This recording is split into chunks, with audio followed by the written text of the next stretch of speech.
Hi everybody, Tim from Logisense here, and today we're going to take a look at how do you set up usage rates inside of Logisense Billing. How do we classify different sets of usage? How do we associate rates to those? How do we group them? How do we put them into plans that can be purchased by customers? So kind of giving you an overall top level view of how everything is organized inside of the system. So let's jump straight into the setup here, and we're going to jump into our rate type section of setup. Now, one of the first things that we want to take a look at is how we're going to classify the usage that's coming into the system. Now, these could be API calls, they could be trip bookings, they could be voice, they could be data, they could be anything that we are metering and logging that we might want to charge. So our first step is being able to define any different types of classifications of usage. So here we've got an example that's API, and it's going to be doing a count. So it's going to count the number of API calls that are inside there. We've got another one that's called Cloud Analytics, and it's going to do data. It's going to measure the amount of meg or gig or anything like that that you're bringing into the system itself. And then we can also different things for based off of voice that are going to be time units that are coming into the system too. So overall, I'm going to kind of take a look at all the different usage that I'm going to bring in, and I'm going to classify it based off of different types of types because I might want to apply different rates based off of those different usage class types. So that's the foundation that we're going to start off with so that we know how to segment any kind of usage that we're mediating and bringing into the system. So our next step here is to actually go ahead and start taking a look at how we're going to create rates. So we're going to take a look at a bunch of different rates that are inside of the system here. So as an example here, we've got our first rate that's called a data rate that's inside here. And we're going to be able to do things saying like it's going to be 25 cents. It's going to be based off of per meg that's going to be coming in here. It's a data classification. It's got a rounding rule of 1 kilobyte by 1 kilobyte. And we're going to be able to do any kind of rating when we see that classification of data come inside of the system. But we can also see that we've got other different types of things in here. So we've also got a voice rate that's in here that's going to be doing a markup. So it's going to take a cost rate and it's going to do a markup on top of that. So there's a lot of different examples of what we can do from rating inside the system. We can do traditional, this value comes in, we're going to hit a multiplier on it, and that's what your rate is going to be for it. But we can also do different things like saying maybe it's a fixed rate. So for every item that we see coming in here, we're going to charge 10 cents.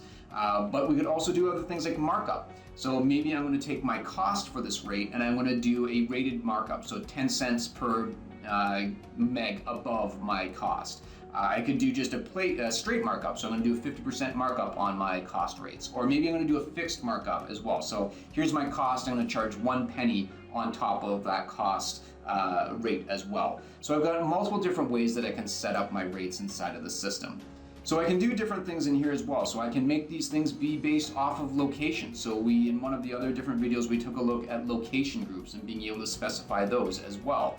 Right, so again, here we've got different API classes that are coming through, and we're going to do a count on all the APIs coming through and being able to set all those different rates. So there's all sorts of different ways based off of those classification of usage, how we now want to create different rates that might be using both that classification, location, time of day, any different types of variables that we might need to be able to calculate what's the right rate to apply to it. The next step that we want to do is we want to take a look at taking those different rates and putting them in different groups. So maybe I've got all my cloud services rates that I have in here. Maybe I've got all my enterprise rates, my IoT solution rates, my long distance rates that I've got set up into the system.